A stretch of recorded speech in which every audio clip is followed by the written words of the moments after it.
Alors bonjour ou bonsoir à vous. Quelques nouvelles, quelques informations pour ce mois de mars. Le premier n'a rien d'étonnant, nous sommes entrés dans le carême.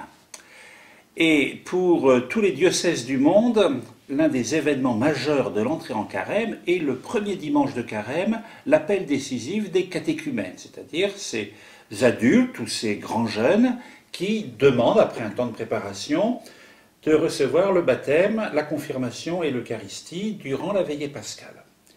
Donc, le premier dimanche de carême, à notre cathédrale de Valence, nous avons célébré l'appel décisif.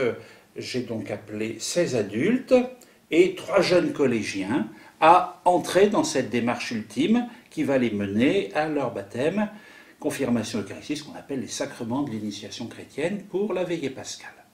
Donc, réjouissons-nous de toutes nos communautés qui portent fruit, où le Seigneur appelle et où avec les équipes d'accompagnement, qui en fait représentent la communauté, va accompagner, mais surtout accueillir ces nouveaux baptisés que l'on appelle les néophytes. Donc je vous confie ces adultes, ces grands jeunes qui se préparent au baptême, non seulement ceux de la Drôme, mais en France, c'est à peu près 3000 adultes qui ont fait cette démarche le premier dimanche de carême. Dans le monde entier, on n'a pas les chiffres, mais c'est aussi très important. Deuxième événement qui marque notre carême, c'est une première dans notre diocèse, liée à différents partenaires, de la retraite, de ce temps spirituel proposé chaque jour post-carême. Et à ce jour, nous sommes à 404 inscrits, c'est-à-dire personnes qui vont chaque jour, via RCF, via leur boîte mail, via l'Internet, vont recevoir une proposition de méditation. Alors réjouissons-nous parce que nous avons post-carême, il y a la retraite dans la vie, il y a des propositions faites par la famille ignatienne, par les dominicains ou autres. Donc c'est une multitude de personnes qui, souvent d'une manière très discrète, très personnelle, eh bien, entrent dans cette démarche de préparation spirituelle aux fêtes de Pâques. Autre événement qui revient chaque année dans notre diocèse, c'est la fête de Saint-Joseph, le 19 mars à Alex. Alex est l'un des grands sanctuaires dédiés à Saint-Joseph. Et le pèlerinage rassemble un bon nombre de personnes et je vous invite, si vous êtes disponible le samedi 19 mars, à venir nous rejoindre pour la célébration eucharistique qui aura lieu à 10h30 au sanctuaire de Saint-Joseph. Et puis l'après-midi, de 15h à 19h, je clôturerai le cycle des visites pastorales que je fais aux conseils pastoraux, aux équipes d'animation paroissiale et au relais. Donc à 15h, après Alex, je rejoindrai le Royan-Vercors à Saint-Jean-Royan pour rencontrer donc conseil pastoral et relais de cette paroisse. Et ainsi j'aurai fini le tour des 22 paroisses de notre diocèse.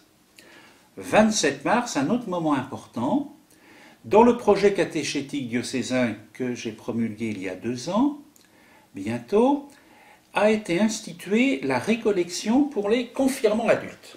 Donc, nous avons des adultes qui se préparent au baptême, confirmation, Eucharistie, d'autres adultes qui, demandent à recevoir le sacrement de confirmation. Je rappelle, il n'y a pas d'âge pour être confirmé, il y a vraiment un désir de recevoir ce don de l'Esprit Saint pour vivre sa vie chrétienne dans le quotidien.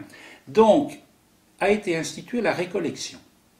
Un dimanche de carême, à l'abbaye d'Aiguebelle, animé par l'évêque. Donc je retrouverai ces confirmants qui se préparent pour ce mois à venir à recevoir le 27 mars. Là aussi, je les confie à votre prière parce que pour beaucoup, c'est un moment important dans leur vie d'adulte. Un autre moment important sera une réflexion qui a été conjointement organisée par la direction diocésaine de l'enseignement catholique et par le service pour la pastorale des collèges-lycées, et une réflexion autour de la première annonce. Comment permettre à des jeunes et des moins jeunes d'entendre parler du Christ de l'Évangile.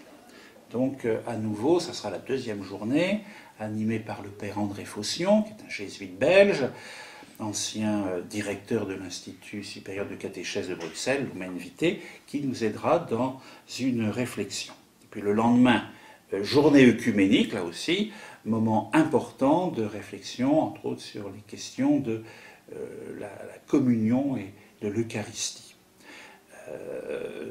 Nous avons, il y a profusion, on va dire, de propositions, de formations, de rencontres. Alors, je pense qu'il faut nous en réjouir. Alors, vous allez me dire, on ne peut pas être partout, je sais bien, mais essayons de choisir au mieux ce qui nous est proposé. Et puis l'information, qui va concerner la Drôme, mais qui est un événement, j'ai envie de dire, national. Les 4 évêques qui composent la commission épiscopale de catéchèse et du catéchuménat, et je suis l'un des 4 membres, va publier un livre qui a été, nous avons mis quasiment 2 ans pour le réaliser, où nous avons appelé différentes collaborations. Ce livre s'appelle « En famille avec Dieu ». Et ce livre se veut, dans la suite du texte national d'orientation pour la catéchèse et de tous les projets catéchétiques diocésains, un compagnon pour les jeunes familles, comment prier en famille, pour aider aussi, s'il y a 7 tableaux autour de cette question un peu existentielle que peuvent poser les enfants. Premier tableau, c'est d'où je viens. Donc, voilà. Quel est, dans l'Écriture sainte, dans la Bible, qu'est-ce qui est dit sur les origines, Et puis, c'est un développement de la liturgie du baptême. Entre autres, là, d'où je viens, avec le don du nom que nous avons reçu. Voilà, donc il y aura des présentations, j'espère des formations autour de ce livre En famille avec Dieu, mais j'ai envie de vous dire, faites-lui bon accueil. Eh bien, à tous, je souhaite un bon carême.